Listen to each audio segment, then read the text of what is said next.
Our scripture reading this day is from Mark's Gospel, the second chapter. It comes very near the beginning of Jesus' ministry in this Gospel, the second chapter.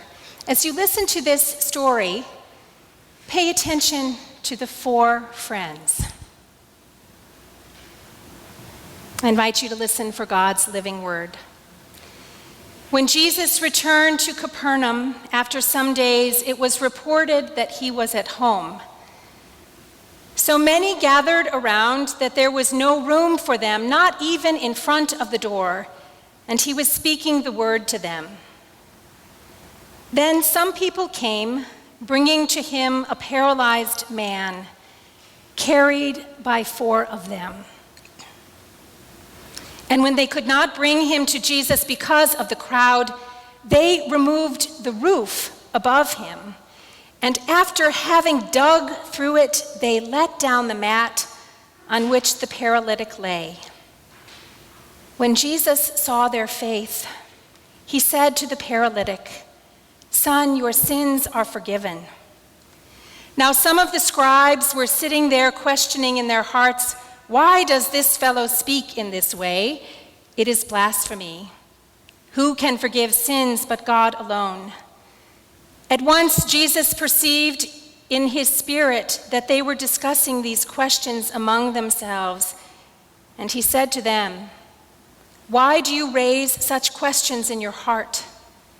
Which is easier to say to the paralytic, 'Your sins are forgiven,' or to say, 'Stand up and take your mat and walk'? But so that you may know that the Son of Man has authority on earth to forgive sins, he said to the paralytic man, 'I say to you, stand up, take your mat, and go to your home.'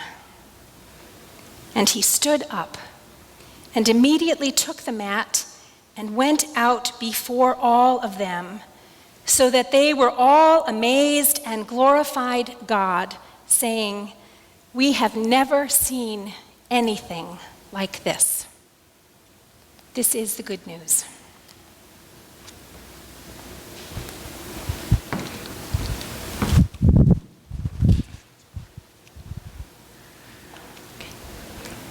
Robert Ingersoll once said, "In the night of death, hope sees a star, and listening love can hear the rustle of a wing."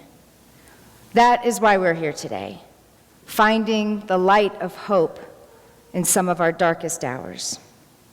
Good morning. I'm Sally Spencer Thomas. I'm a psychologist and the CEO of the Carson J. Spencer Foundation. We're a Denver-based nonprofit focusing on innovation in suicide prevention to elevate the conversation and make health and safety a priority in all of our communities. I lost my brother Carson to suicide 11 and a half years ago, after a very difficult battle with bipolar illness. And I'm going to speak to you a little bit today about my spiritual journey in the aftermath of his death and how I've now come to partner with faith communities in the prevention and intervention process. I want to thank Chris and Ann both for inviting me to speak on this Sunday and also for having a Mental Health Sunday to begin with. I think it's a tremendously wonderful idea, especially as we enter Suicide Prevention Month in September. And the fact that you have a mental health ministry just speaks volumes about how far you've come in embracing this topic. So my goals this morning are to share this journey with you, but also to start helping us tear down the silos between mental health and faith communities. I was very pleased to hear that Mental Health First Aid happened yesterday and that so many of you were a part of it. And I'll close with a call to action for all of you. During the first 6 months after Carson's death, I had several spiritual experiences that to me felt like nothing I had experienced before. And while I can believe that perhaps these were manifestations of a traumatized brain, I also hold open the possibilities that they were more than that. While all of these experiences played important roles in my healing journey, I will share with you the last and most profound one, his goodbye visit to me while I was on my second honeymoon in Hawaii. It was only 6 months after Carson's death by suicide that my husband Randy and I gently opened the spring-loaded door that swung back upon us and entered us into this place of dreams. an old cottage on the beaches of Kauai. Bang, bang, bang, the door retorted behind us as we eased into the wise, creaky floors that carried footsteps of history before us. This cozy plantation home had been relocated from the sugar fields of Kauai to its new resting place on the sometimes sandy, sometimes grassy Hawaiian shore near Waimea Canyon. Its musty scent held the mystery of sun and sea as we tenderly placed our bags upon its well-worn wooden floor. That night, in a dream, Carson appeared before me, and I was once again instantly struck by the sucking feeling just below my sternum that radiated both terror and awe to my extremities like an electric shock. He was an adult this time, dressed simply in a red dirt t-shirt and jeans. The red dirt t-shirts were a touristy souvenir of the region where we were staying, dyed from the red-tinted earth of the Waimea land. So I knew this was his way of telling me that he was here with me, and that his face, gently worn nuances and eyes knew more and were both sad and reassuring, and a mouth that raised tentatively on the edges. We found ourselves at the swimming pool that was built between the cottages and the ocean. On the day that Randy and I had arrived at the plantation cottages, the water in this pool had been too cold to swim. In the dream, the water was soothing and perfectly tepid. Carson approached this simple rectangular in-ground pool with blue water and wide edging and slowly walked down its steps toward me. We met in the middle of the pool, and he gave me an engulfing hug. In slow motion, we sank into the viscous liquid, deeper and deeper, as if being pulled by an anchor to the bottom of the pool, and then, thud, we landed on the gritty pool floor. "This is the last time," he whispered. I felt his large, powerful body start to dissolve in my arms. "No, no, no, no," I screamed until I could feel him no more. I woke up with a startle and a strange but familiar cocktail of fear and rage burning like acid in my esophagus. My thoughts were racing. "Oh, this may be the last time you visit me in a plantation cottage in Hawaii, but not the last time you will visit me." I bolted out of the bed and shuffled my way through the darkness to the bathroom, where the grounding coolness of the porcelain tile started to erode my agitated state. I sat there, my head on the toilet cover, heart slowly returning to my chest, and I relayed my latest dream to my husband, who, as usual, listened politely without comment. The next day was our final day in this magical place, and we had decided to take a cruise around part of the island. But our boat did not leave the dock until much later that afternoon, so we decided to walk around the touristy shops of the town. And of course, we quickly ran into a store called the Red Dirt T-shirt Stop. I turned to Randy. "Let's go in." On one level, I was thinking I just needed to get one more little present for our youngest boy, Jackson.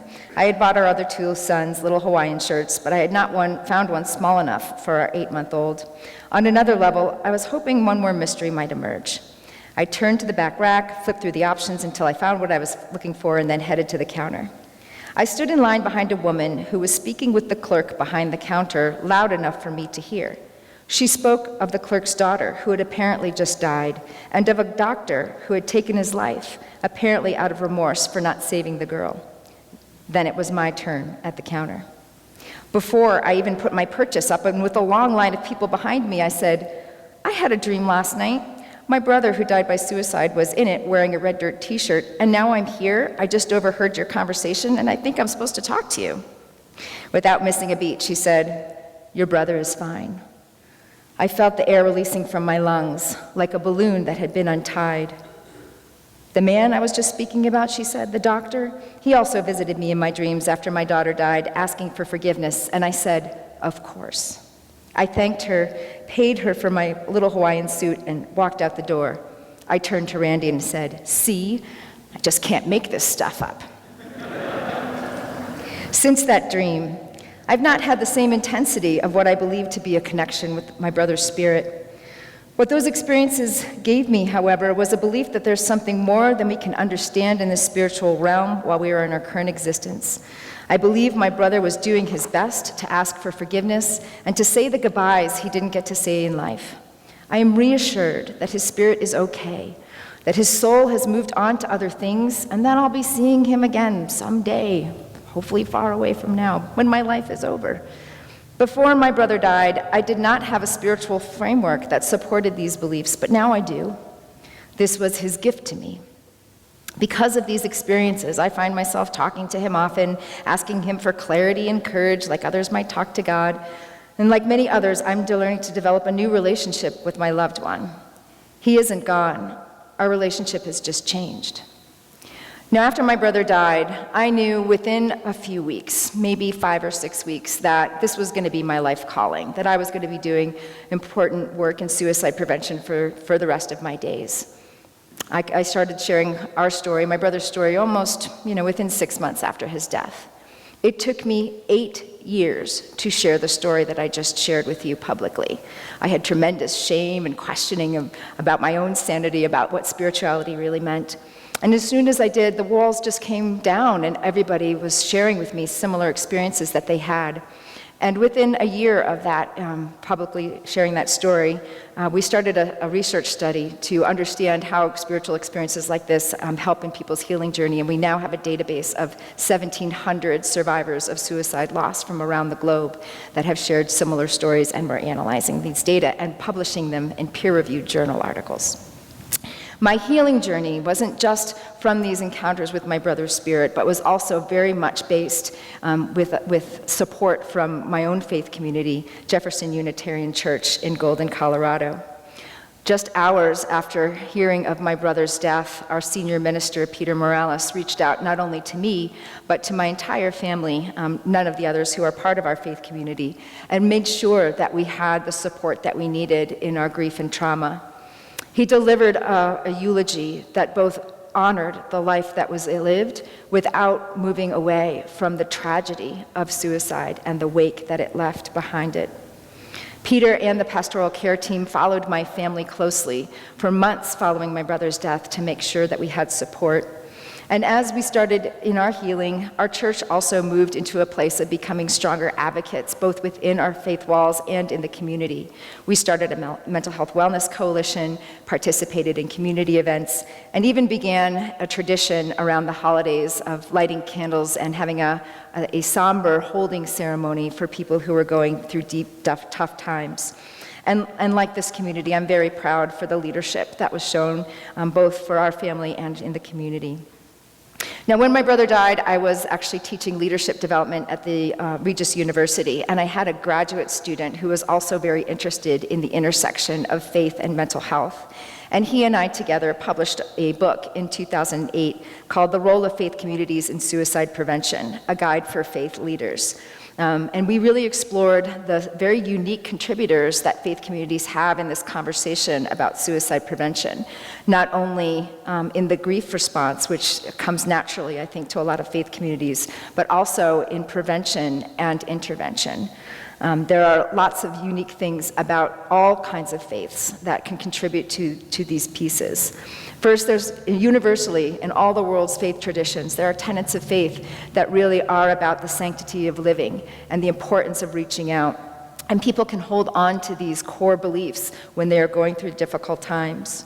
Most faith communities have pastoral care, and this is a unique form of support where people can have discernment and help make meaning out of their lives and gain a larger perspective. And finally, when communities of faith are working well, nobody really pulls together quite like a church or other type of faith community during a difficult time. So these were some of the pieces that we looked at, and I encourage you to take a look at it because it's not just for faith leaders, it's for all. In 2008, Colucci published a paper looking at the intersection of spirituality and health outcomes. And she concluded that there were a number of things that were really important.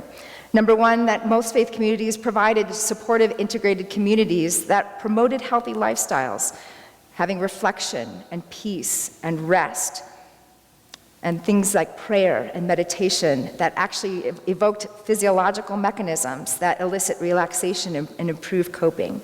In fact, about 50% of people who use mental health services reported that spiritual practices were central to their overcoming of their mental health conditions. People's choice to live or die is highly related to aspects of their spiritual life. And spiritual lives can provide a framework that can help us understand life experiences.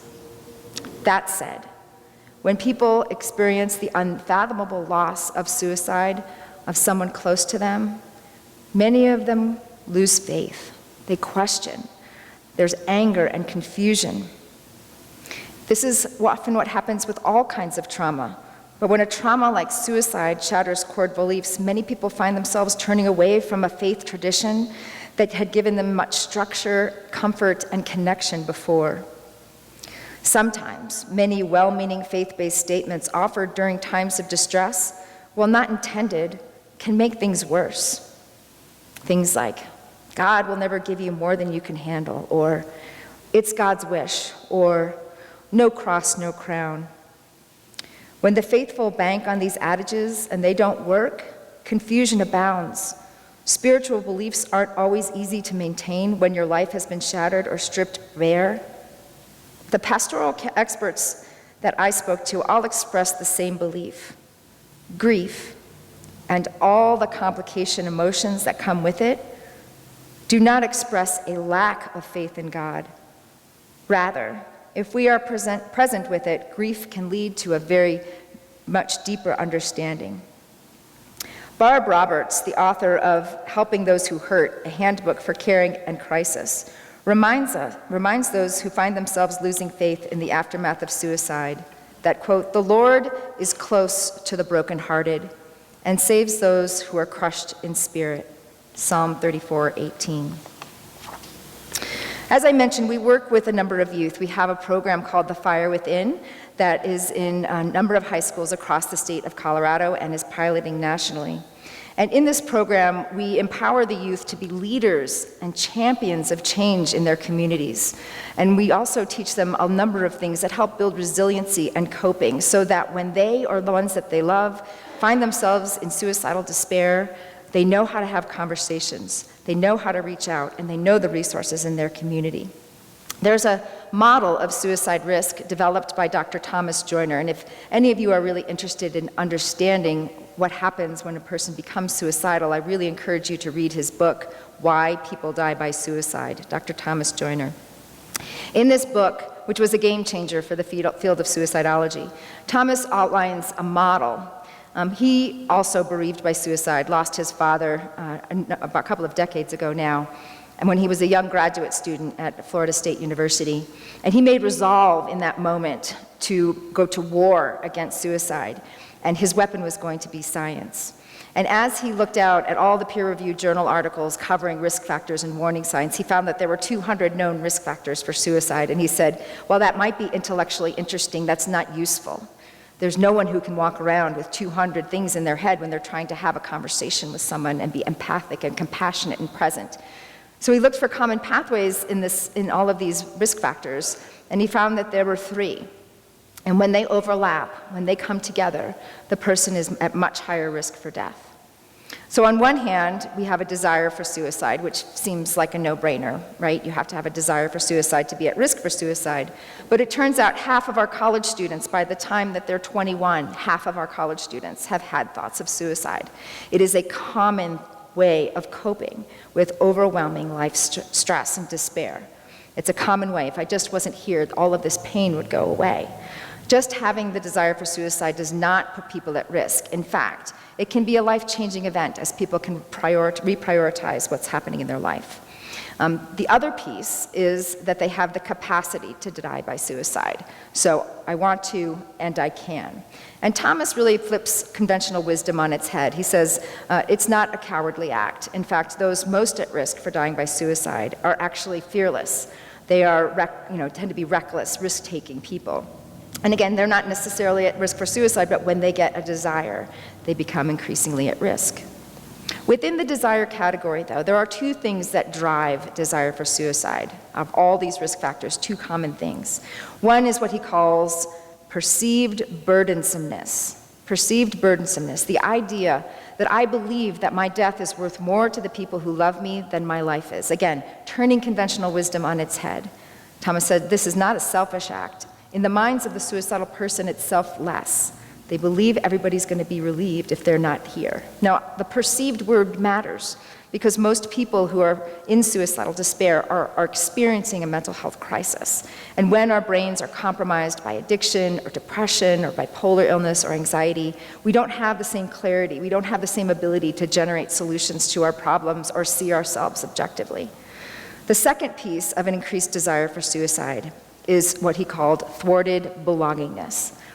When your inner circle people are taken away from you by death, divorce, moving, incarceration, getting kicked out of school, losing a job, the many ways that we lose people in our life, that also increases a desire for suicide. So while this model informs risk, perceived burdensomeness, thwarted belongingness, capacity for suicide, the opposite informs prevention. So we work with our youth, and we work with them in a spiritual context to say, what is your purpose here? Who are the people that you can trust and build your social network? And spiritual practices remind us of these things every day. Gratitude, for one, is a very important spiritual practice that can start at a very young age. I found the practice of discernment to be incredibly helpful during my very dark days after my brother's death, listening to that small inner voice that gives us purpose and clarity. And then this idea about vulnerability. How do we really connect with people? In this day and age where everything is just so fast and we have a million choices everywhere, we've lost some of that ability to really disclose to one another what's going on for each other and develop that true social connection that helps get us through our darkest days. So in closing, I'll remind you again that September is Suicide Prevention Month. And here in Boulder, as well as across Colorado, there'll be a number of events happening. There'll be walks, there'll be candlelighting services, there'll be trainings and activities, and I really encourage you to go together as a faith community. Bring your faith banner to these events and integrate with the other communities here and across the state. So I leave you with this charge to action. Hold on to hope for the hopeless. Sometimes they can't see it, even when you can. And if you hold on to it and walk alongside them in solidarity, they may be able to get it back. Illuminate the way for people whose ideas about mental health and suicide lead to discrimination and prejudice. Let them know that there's far more to the story than the misperceptions and myths that we hear all the time in our media, in our movies, that these are humans that have far more in connection with us than indifference. And finally, be a beacon to this movement. This is a social justice movement, and we need all of you at the table. We need all of you marching in solidarity with people who are fighting for their lives and for people who we've lost that we need to respect with dignity. We need you because no one should die in isolation and despair. All of you are shining lights of hope in the darkness.